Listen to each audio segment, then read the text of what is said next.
Have you ever been in a conversation where there were strong opinions that were shared, maybe a difference of opinion, a disagreement, maybe even an argument, and you had strong opinions on the matter too? Maybe it was with a coworker or a family member, maybe it was in a classroom among a group of friends, a group of peers, but you decided that it was best just to stay quiet. Or maybe someone had some accusations against you and you didn't really have the words to respond in the moment, but later you thought about all the things you could have said. But you imagine the response you could have had. It would have been so profound, so powerful. Every jaw would have dropped. There would have been no response. It would have been dumbfounding. I mean, you would have told them, right? You told them, he told her, she told him. I mean, it would have been what we call a drop the mic kind of moment. You would have won the argument, no response. You walk off the stage, you're done. The trouble is those kind of moments, while we imagine them in our mind, and sometimes spend a lot of energy, mental energy, recreating those events and thinking about what we could have said, should have done. Oftentimes, what we really thought we should have said, it really wouldn't have worked out that way. I don't know how many of you remember the 1960s show. I watched reruns growing up. Dragnet is set in the LAPD. Joe Friday is the chief detective, and he's solving some crime. And then at the end, after he catches the perpetrator, he always has like some 5-minute speech where he basically tells off all those young agitators and tells them just like it is. These are the kind of moments that you imagine, that we could have. I mean, you could tell off those disrespectful young people, or those crotchety old people, or those progressives, or those conservatives, or those bigots, or those snowflakes, or those potheads, or perverts, or fascists, or freeloaders, or right-wingers, or left-wingers, or bammers, or barners. You know, you just tell them off, tell them like it is, shut them down, shut them up forever. And maybe it comes to you later. That's kind of the trouble with text messaging, you know, is that we can think of it later and send it or post it on social media later. So this is kind of, look at old Joe. He's still talking. He's still telling them just like it is. But the trouble is, while we imagine these things, we got all those zingers and we're ready for the next time. We're going to come back with that perfect put down, that perfect comeback. That in reality, in that time that you stayed quiet, look at Joe, he's still talking. That time that you decided to stay quiet, that you probably really did the right thing. You didn't respond in kind. You didn't come to that put down. You didn't escalate the situation. Well, today we're continuing in our series, Train Your Brain. And the theme statement for our series has been that healthy thinking doesn't happen by accident. And our theme verse is 2 Corinthians chapter 10, verse 5, where Paul says that we demolish arguments and every pretension that sets itself up against the knowledge of God, and we take captive every thought to make it obedient to Christ. Every thought. Because those rogue thoughts can do a lot of damage, especially when it's related to wrongs that have been committed to us, committed against us, whether it's real wrongs or perceived wrongs. Because oftentimes, the more that we think about that wrong or what we perceive as a wrong, the more we think about it, in other words, the more that we chew on it, the more that we stew over it. The more we chew, the more we stew. I know I've had conversations with people that I had to deliver bad news, and maybe it was a conversation that I was dreading or wasn't looking forward to, and I talked to them, and it was delivered that bad news, and I thought, wow, they really took that well. They walked out of my office, we ended well. But then the next time I saw them, it's like they wouldn't even talk to me. Or they would never see me. And I was like, what's the matter? They're so mad at you. It's like I thought they were fine. But they had gone off and thought about it. They thought about what had been done, the wrong had been committed, and they stewed over it. And I know this is true because I have done this. There's times that I've entered the conversation, that I've walked out of the office, that I've hung up the phone, that ended the conversation, and I thought I was fine. But the more I thought about it, the more I stewed over it and thought about what was done wrong and got angrier and angrier. Because, you see, wrongs, whether they are real or perceived, they get bigger or smaller in our minds depending on how we think about them.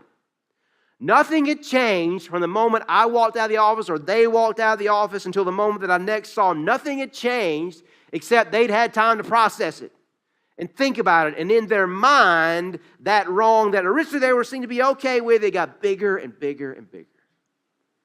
Because as wrong, here's another thing about wrongs. As we think about it, as we chew on it, as we stew over it, as we get madder and madder in all those cases where those people wouldn't talk to me afterwards or were so angry, as the wrong gets amplified in our minds, the wrongdoer, the person who committed it, gets vilified. Or they get minimized. We think about them less and less. Or not that we think less of that we think about them less, but we actually think less of them. We hold them in less regard, less respect. As the wrong gets amplified, the wrongdoer gets vilified. And what happens is that if that wrong is repeated over and over again, or that wrong is particularly bad, the worse that it is, the smaller and smaller that wrongdoer gets, until eventually that wrongdoer gets nullified. In other words, we don't even think about them as a human being anymore. All they are is a person who did this wrong thing to me, or prevented me from having what I want. This person who perpetuated this injustice. They're not even qualified to have the dignity of a human being. As the wrong gets amplified, eventually the wrongdoer gets nullified. They are dehumanized from our point of view. Now, Jesus he cared a lot about what we think. And especially very concerned about what we think about other people. Because he knows that what we think has a great influence on our well-being, on our relationships, over our overall quality of life. And he had especially great concern about what we think about other people. And the most famous sermon that Jesus preached, beginning in Matthew chapter 5, is called the Sermon on the Mount. Most likely, he sat down and he gave this particular teaching. It may actually be a collection of teaching that Jesus repeated over and over again. But in this particular case, the setting is he sits down on this hill and he's teaching his disciples. And what Jesus does is that he effectively redefines the Old Testament commands. This is at the beginning of Matthew's gospel, and many scholars believe that Matthew was written to a largely Jewish audience, so they would have been very familiar with the Old Testament commands. And here's Jesus, here's this new guy, he shows up on the scene, and all of a sudden, he assumes the authority to tell the people, to tell us what is the true heart of those Old Testament commands. And so he goes beyond just the outward observance of them to strike at the root, to go to the heart, to the actual place those activities, the breaking of those commands begins, which is in our hearts, in our thoughts. And so he starts off in Matthew chapter 5, verse 21, perhaps with the most famous of the commandments, or maybe not the most famous, but at least we consider the most heinous, the one that is violated, the sixth commandment. The first of the 5 commandments of the last 10 that relate to how we relate to other people and how we treat other people. And here's Jesus. He says, "You've heard that it was said to the people long ago, 'You shall not murder.'" Now, of course, that's coming from the 10 commandments, the 6th command. You've heard it was said, "You shall not murder." You've been hearing this for a long time. "And anyone who murders will be subject to judgment." In other words, the penalty for murder is death, execution. It's a capital offense. If you murder someone, you will be judged for it. You'll come under judgment. You'll be put on trial. And if you're found guilty, the punishment is death. But now, Jesus redefines this command in a radical way. He strikes at the heart. Verse 22. "But I tell you, you've heard it was said, but I'm telling you this." Jesus is assuming an incredible authority to, in a sense, not to undermine the command, but to take it to a new level, to strike at the heart of this command. "I tell you that anyone who is angry with a brother or sister," now the Greek actually just says brother right there, but in their terminology in that word, they knew that applied to men and women, brother or sister. And Jesus here is not just talking about your biological sister, those who you're related to, perhaps even a close friend. He's talking about, it could be another member of the family of faith. Those among those who were Jesus followers, they referred to each other as brother and sister. And so it's broadened out to any member of the community. And ultimately, you could even expand this to any member of the human community, of any fellow human being. Anyone who's angry with a brother or sister will be subject to judgment. Anger can make you subject to judgment. Again, anyone who says to a brother or sister, Raka. Now, Raka was an Aramaic term. The New Testament was written in Greek, but in Jesus' world, in Galilee and in Judea, the language they spoke was Aramaic, which was kind of a derived form of Hebrew. It had developed a little bit further. And Raka is an Aramaic term, so sometimes in the New Testament, these Aramaic terms find their way in there. Raka meant literally empty. And so it's believed that people spoke it to say you were empty-headed or you were worthless. Anyone who says to a brother, Raka, is answerable to the court. Now, some scholars, some interpreters believe that when Jesus says this, there may have actually been a rabbinic tradition, or a Jewish tradition, to where if you actually said this was an insulting word. If you said this, that it would maybe actually charges could be brought against you. Some think that. But then others think that Jesus is maybe saying this to prepare his hearers for the next statement. Because if you're listening to Jesus talk about this, it might be all good and fun and comical. I mean, this might even be kind of funny. He used raka, It's like moron, idiot, something like that. But it sets up for the next statement. Because if saying raka can put you in danger with a human court, let me tell you something else. Anyone who says, you fool, will be in danger of the fire of hell. Then it ceases to be a laughing matter anymore. The Greek word for hell here is actually, the term is Gehenna, which was a reference to a valley on the south side of Jerusalem that was called the Valley of Van Hinnom formerly. It was a site where there was pagan worship that happened there. Actually, children of Israel would sacrifice, or the people of Israel would sacrifice their children to pagan gods in this valley. So it was considered to be an unclean site. In Jesus' day, it was used as a garbage pit for Jerusalem. And so people would dump their garbage on the south side of the city. It would roll down the hill, down into the valley of Van Hinnom, into Gehenna, where there it would collect. And there were always fires that were burning up this trash. And so when Jesus speaks about this place, metaphorically known as Gehenna, which we interpreted as hell, he's speaking about a judgment even beyond death. You commit murder, you can be executed.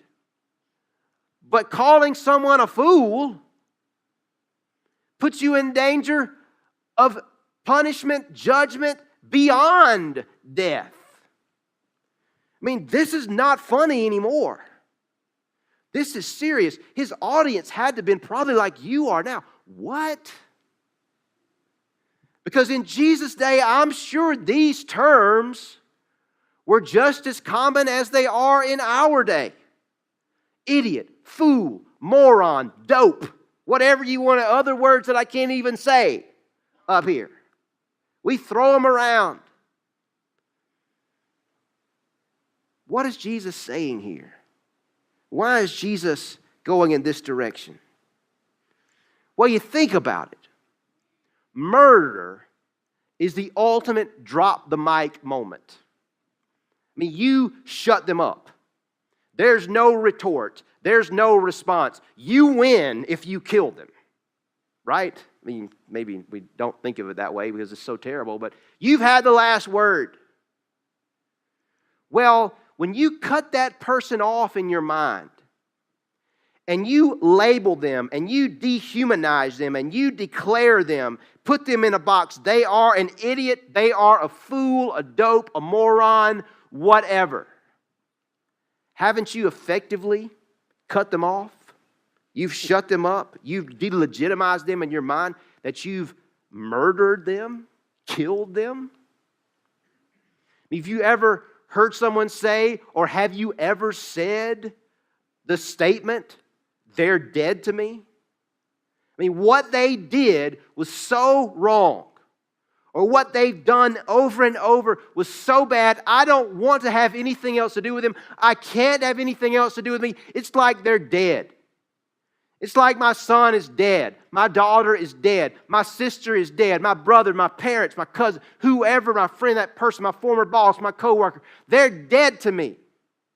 They have no more use to me. They are out of my realm of human beings that I'm going to relate to and empathize with. What Jesus is speaking about here is the danger of contempt. That is, what happens in contempt is that there is a wrong that's committed, or at least a perceived wrong, and it can be applied to an individual or maybe even to an entire group of people. But what happens is that in contempt, not only has the wrong been amplified to the place where that person is minimized, but they've been eliminated. You don't even think about them as a human being. In contempt, you have eliminated the other person. They're not even worth the dignity that belongs to other people, to a person who is a human being. And what you've also done is that you've exalted yourself. You've eliminated the other person and exalted yourself. And that's why, and I know this because I've done it, when you have that term, when that's your comeback, they're an idiot. They're a fool. They're a dope. When you come back with that statement, it gives you that little sense of pleasure. Because what you've done is you've solved the problem. You've solved the problem, the dilemma of having to empathize with them or give them the dignity that you believe that all human beings, that in innate you know that all human beings deserve. You've solved it. You've put your place in that place of categorizing them and declaring them as irredeemable. They are an idiot and always will be. Well, in our series, Train Your Brain, a couple weeks ago, we introduced the idea that thought patterns are like habits. Our thought patterns are more habitual than biological. We have certain thought patterns that we are born, that we maybe have a genetic tendency towards, that help to regulate certain bodily function in our body. Our brain does all of that.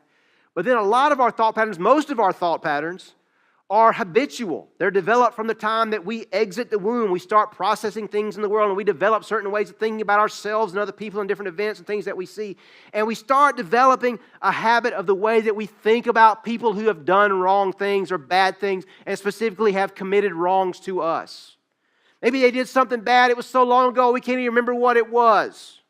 Maybe it's a repeated behavior, consistent over time. But we've categorized that person, we've pushed that person off, we've dehumanized them, we've delegitimized them, and we've been doing it for so long that even the idea of trying to empathize with them, of trying to remember and consider their humanity, even the idea of trying to put ourselves in their shoes and trying to understand them at all, that is too exhausting for us.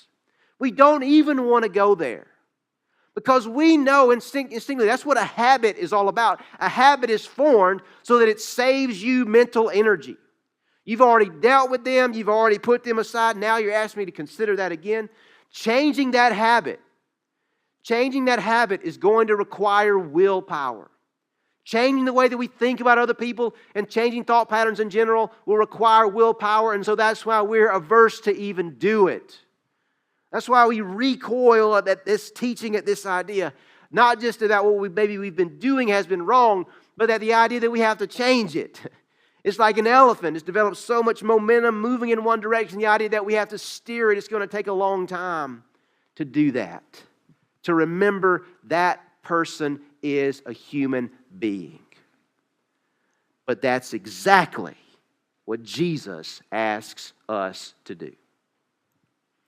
Look at the next verse. Verse 22. Verse 23.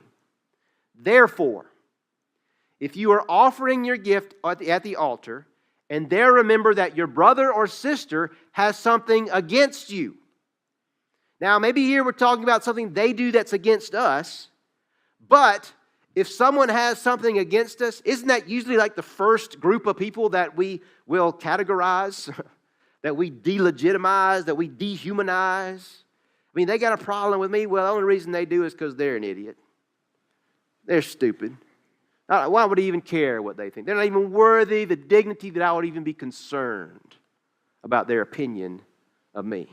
That's usually the first group of people that we will categorize in that way, dehumanize, or have contempt for. If you remember that your brother or sister has something against you, leave your gift there in front of the altar. Now, there was one altar that was prominent among all altars in Jerusalem and Israel. I mean, there was one altar that you come to be reconciled to God. You offer up your gift, and that was the altar at the temple in Jerusalem. And that gift was a sign that you had been reconciled to God, that God had taken away your sins. And here Jesus is, He's bringing in this other idea, this new idea, that it also has to do with our relationship with other people and where we stand in relation to them. And Jesus says, before you come and offer that gift that says that you're okay with God, you might want to make things right with other people as you are able to do before you do that. First go and be reconciled to them, then come and offer your gift. That's pretty big. I mean, maybe the closest thing that we could equate that to in the church today is like tithing. Bring your tithe. But I don't think it's an exact relationship, so still bring your tithes. But no, it's very serious, very important. Verse 25, Jesus continues in that vein. He says, settle matters quickly with your adversary who is taking you to court. In other words, if you're in the matter of making enemies, burning bridges, you might want to be careful. Because one day you might burn a bridge with somebody who's got a legitimate beef against you. You better do it while you're still together on the way, or your adversary may hand you over to the judge, and the judge may hand you to the officer, and you may be thrown into prison. He says in verse 26, you're not going to get out of there until you've paid the last penny. It's a big deal. I mean, be careful about those bridges that you burn, because it may come back on you. And so, we can say that, looking at this, is that our natural tendency, when it comes to wrongs that are committed against us, our natural tendency is to personalize the wrong. That is to treat it personally, to take it personally. A lot of times we have problems with wrongs that are committed, but it's especially heinous when they did it to us. It's not just that they did it to me. That's when we really get mad. Our natural tendency is to personalize the wrong and objectify the other person. Objectify, that means to make an object out of them. We personalize the wrong, and then we objectify the other person. Well, they're not even worthy of my empathy, concern. They're just an idiot. Personalize the wrong, objectify the person. In the process, we glorify ourselves. We take the place of declaring that person irredeemable, which ultimately is a place that doesn't belong to us. It only belongs to God. So when you do that, you are usurping. You are taking the place of God.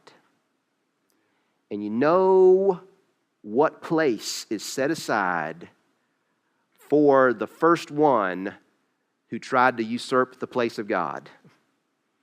His name was Satan, and the place God set aside for him is Gehenna, or hell.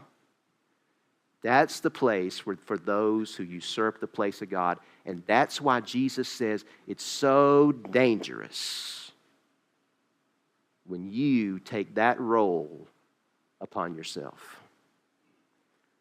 So Jesus challenges us to train our brain, to steer the elephant, to apply that consistent willpower and effort to train our brain in a different way. So instead of personalizing the wrong and objectifying the other person, can you objectify the wrong and personalize the person? Objectify the wrong. Treat it as what it is, a wrong. It doesn't make it any worse that it was done to you, although we perceive it that way. It was what it was. It was a wrong decision. Just because a person makes a wrong decision, it doesn't mean that they are declared irredeemable, even if they make one over and over again. Objectify the wrong. That doesn't mean excuse it. That doesn't mean say it's not wrong. That sometimes is the struggle for us in loving the sinner but hating the sin. Some people don't like that statement. But there's one person who I do a really good job of loving the sinner and hating the sin. And there's one person that I have no problem objectifying the wrong and personalizing the person. And this is a person who commits wrongs every day. Do you know who that is? Me. I don't have any problem objectifying my wrongs because I know my story. I know why I committed that. I know I was tired or I was stressed out. Or you just don't know what was going on at my house, in my job, what I have to put up with every day, that I have health problems, that I've been battling with lack of sleep, that my finances are a mess. You don't know the home life that I grew up in. I wasn't privileged like you when I was growing up. You just don't know my story. I have no problem objectifying my wrongs. So, if we're going to take the role, the place of sitting in judgment over people, and declaring them to be irredeemable and assigning a name to them, assigning a designation to them. And this is what we do. We do this not just in bad ways, but in good ways. In an era when we want to be more accepting and equal than ever, we're categorizing people more than ever. We're dehumanizing them to fit into a category. This is my box. This is where I check. It's easier to do that than to ask ourselves this question. When it comes to our wrongs, could you treat the wrongs of others the way God treats yours? What if you treated the wrongs of other people the way you hope that God treats yours?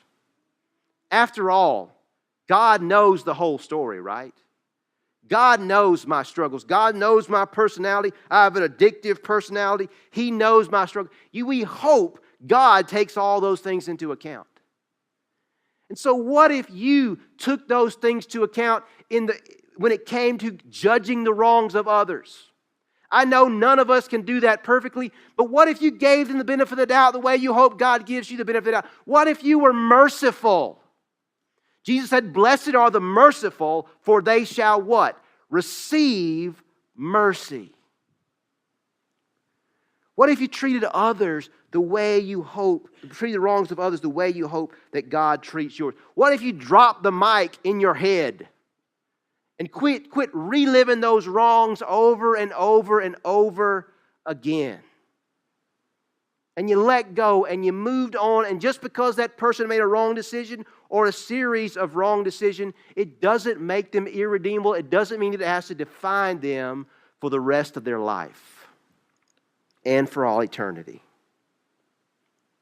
Now, some of you here, I know, have suffered very serious wrongs. And they are wrongs so much more serious than anything I have suffered.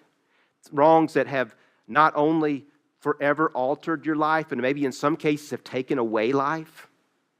And so you are probably handling those wrongs, coping with those wrongs so much better than I would. And maybe you look at this question and you say, why should I do that? Because I know they wouldn't do the same for me. But here's why I bring this up. And here is why the danger of this, and this is so important. Just reel back in if you're kind of lost here. This is the danger of contempt. And if you live in that world, because contemptuous, in contempt, if we dehumanize others, dehumanizing all others ultimately dehumanizes us. It puts you in a place that you were never meant to be. Ultimately, a place that belongs only to God. And when we assume the place of God, that doesn't bode good for us, okay? We are not God. So here's my challenge to you. Here's my challenge. Here's what I ask you to do, okay? When there's a wrong that's committed against you, or you just perceive it, you see someone, you think, how in the world could they think that? How could they do that? Here's my challenge to you. Remember, they have a story. Remember, they have a story. Remember, they have a story. Consider their story. And you don't know their story. What would it be like if their story was your story? If you had to walk in their shoes? It might be possible that you made some of the same mistakes that they have made. It might be possible. Just consider it. Remember, they have a story. This is something that my wife is so good at. I mean, I'll be making some judgmental comment like I very often do about somebody, and Molly will reply, "That would be so hard. It would be so hard to go through what they're going through." Could you have empathy? What if you were in their place? Remember, they have a story. And remember that very often it's hurting people who hurt people. I didn't fully appreciate that or know that growing up. That oftentimes it's the bully at school is the one who's hurting the most, who has the most issues, the lack of self-confidence, the insecurities. Hurting people hurt people. And when you've been through great pain, you can understand how a person who's in great pain, that's all they can do. Showing love, all they can think about is their pain. Hurting people hurt other people. And it's very possible that person who did that wrong is experiencing pain and hurt that you might not be able to understand or relate to. But you know who ultimately it is that Jesus came to save? Hurting people and lost people and people who do wrongs. So it could be for that person that you've declared is irredeemable, an idiot, a fool, a dope, forever, stupid. That person you've declared is irredeemable, that is a person for whom Jesus Christ died. And when you're saying that about another person, you might be saying the same about yourself. So, let's do this, shall we? Let's let God have the last word. Let's let God win the argument. Let's let God drop the mic and walk off the stage. Let's let God have the last word about that other person. And let's let God have the last word about each one of us, because you know what? Ultimately, He will. He will have the last word. Aren't you glad that God has the last word? That He has the last word about you and about everybody else? Because He's the only one who knows the whole story. And it's going to be that word, the Word of God, that is essential for every one of us as we train our brains. And we're going to talk more about that next Sunday.